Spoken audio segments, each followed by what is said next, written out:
اور پھر کیا ہوتا ہے کہ بہت سی ایسی بیماریاں ہیں، جسمانی بھی، روحانی بھی اور سائیکالوجیکل بھی، جس میں شیطان جنوں کا بہت عمل دخل ہوتا ہے۔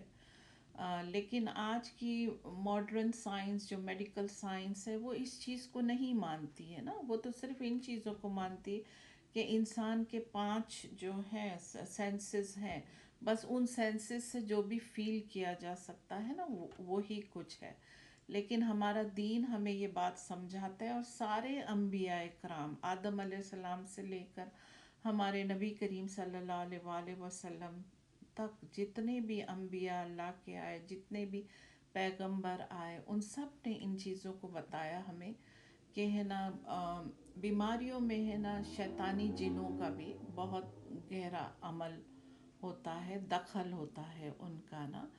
اب جو ہے آج کی سائنس تو اس بات کو نہیں مانتی ہے، تو پھر جو ہے وہ ان چیزوں کو پکڑ بھی نہیں پاتی ہے، ٹھیک ہے نا۔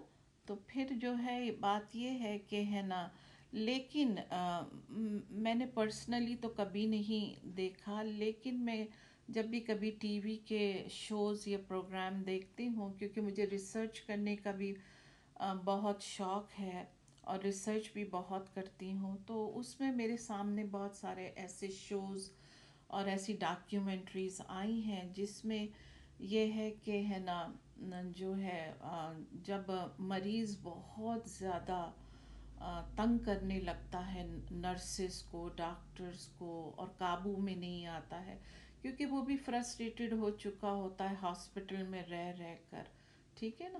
تو وہ ہے نا پھر ان کو ان کے رشتہ داروں کو یا پوچھتے ہیں، یا ان کے فرینڈس کو ہاسپٹل کا ایڈمنسٹریشن پوچھتا ہے کہ بھائی آپ کا کوئی ریلیجس لیڈر ہو یا کوئی ریلیجس روحانی اسپریچل کوئی آپ جانتے ہو جو علاج کرتا ہو، تو پھر وہ ان کو بلاتے ہیں اور پھر وہ اسپریچل لوگوں سے علاج بھی کرواتے ہیں نا۔ اور پولیس ڈپارٹمنٹ کا بھی میں نے بہت سارے ایسے دیکھی ہیں ڈاکیومنٹریز، جس میں یہ ہے کہ جب پولیس بھی کبھی کوئی کرائم سالو نہیں کر پا رہی ہوتی ہے اور بہت مشکل ہوتا ہے، اور ان کو ایسا لگنے لگتا ہے کہ اب اس کی فائل بند کرنی پڑے گی، تو وہ پھر ہے نا ان کو بلاتے ہیں، نجومیوں کو بھی بلاتے ہیں اور اسپریچل ہیلرز کو بھی بلاتے ہیں، اور ان سے معلوم کرتے ہیں یعنی کہ وہ پھر ہے نا اس کرائم کو اپنے اسپریچل اس سے فائنڈ آؤٹ کرتے ہیں کہ بھئی اصل قاتل کون ہے اور لاش کہاں دبائی گئی ہے۔ یہ کامن ہوتا جا رہا ہے، میں یہ نہیں کہوں گی کہ بہت کامن ہو گیا ہے، پر کامن ہوتا جا رہا ہے نا، ٹھیک ہے نا۔ اچھا، میں نے پہلے ہی آپ لوگوں کو یہ بات بتا دی تھی کہ جو طب نبوی جو ہے نا وہ یہ ہے کہ وہ ایک لائف سٹائل ہے۔ ہمیں اپنی زندگی جو ہے نا، جو جو ہمارے پیارے نبی کریم صلی اللہ علیہ وآلہ وسلم نے ہمیں ہدایت کی ہے، کوشش کرنی چاہیے کہ ہماری زندگی ان کی ہدایت کے مطابق گزرے، ٹھیک ہے۔ انسان ہیں، غلطیاں کر لیتے ہیں، بہت سی چیزیں ہم بھول بھی جاتے ہیں، لیکن جس حد تک کوشش ہونا تو ہمیں جو ہے ہمارے نبی کریم صلی اللہ علیہ وآلہ وسلم کی ہدایت کے اوپر عمل کرنا ہے انشاءاللہ تعالی، ٹھیک ہے نا۔ اس سے میں نے بہت نوٹ کیا ہے کہ جب میں چیزوں کو بھولنے لگتی ہوں تو میری زندگی بہت ڈسٹرب ہو جاتی ہے، اور میں بہت ساری جگہوں پہ کنفیوز بھی ہو جاتی ہوں۔ لیکن میں نے نوٹ کیا ہے کہ جب میں واقعی نبی کریم صلی اللہ علیہ وآلہ وسلم کی ہدایت کے مطابق زندگی گزارنے کی اپنی کوشش جاری رکھتی ہوں، تو میں نے دیکھا ہے کہ میں بہت سے کنفیوژن سے بچ جاتی ہوں، میرا مائنڈ پھر کنفیوز نہیں ہوتا ہے چیزوں کے اوپر، اور اللہ سبحانہ و تعالیٰ مجھ سے بہتر فیصلے بھی کرواتے ہیں۔ تو یہ چیز بہت ضروری ہے، یہ آج کا اصل میں نوجوان نسل بہت اچھی طرح سے اس بات کو نہیں سمجھتی ہے۔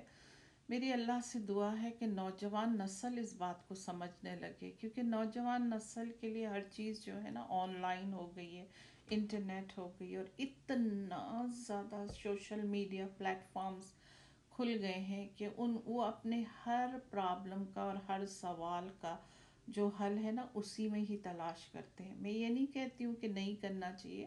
بہت سارے ایسے سوشل میڈیا پلیٹ فارم ہیں جیسے ریڈٹ ہے، کورا ہے، یہ آپ کو بہت سارے سوالوں کے جواب دیتے ہیں، آپ کی نالج بڑھتی ہے.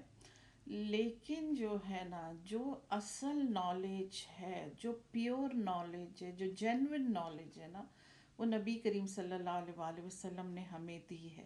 تو ہماری کوشش ہونا چاہیے کہ ہم وہی نالج کو اپلائی کریں، اور کوشش کریں کہ اگر ہم سوشل میڈیا پر جاتے ہیں اور ہم سوشل میڈیا پر اچھے ہیں اور ہم کر سکتے ہیں، تو ہمیں پھر یہ نالج کو بڑھانا چاہیے باقاعدہ کنونسنگ پاور کے ساتھ.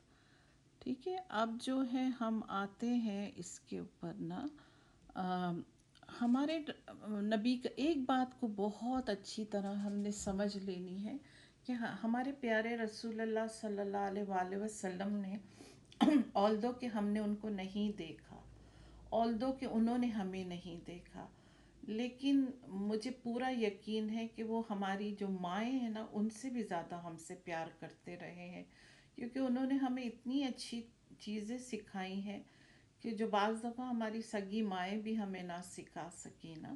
ٹھیک ہے نا. تو ہمارے نبی کریم صلی اللہ علیہ وسلم ہماری ماؤں سے بھی زیادہ ہمارے لیے خیر خواہ ہیں.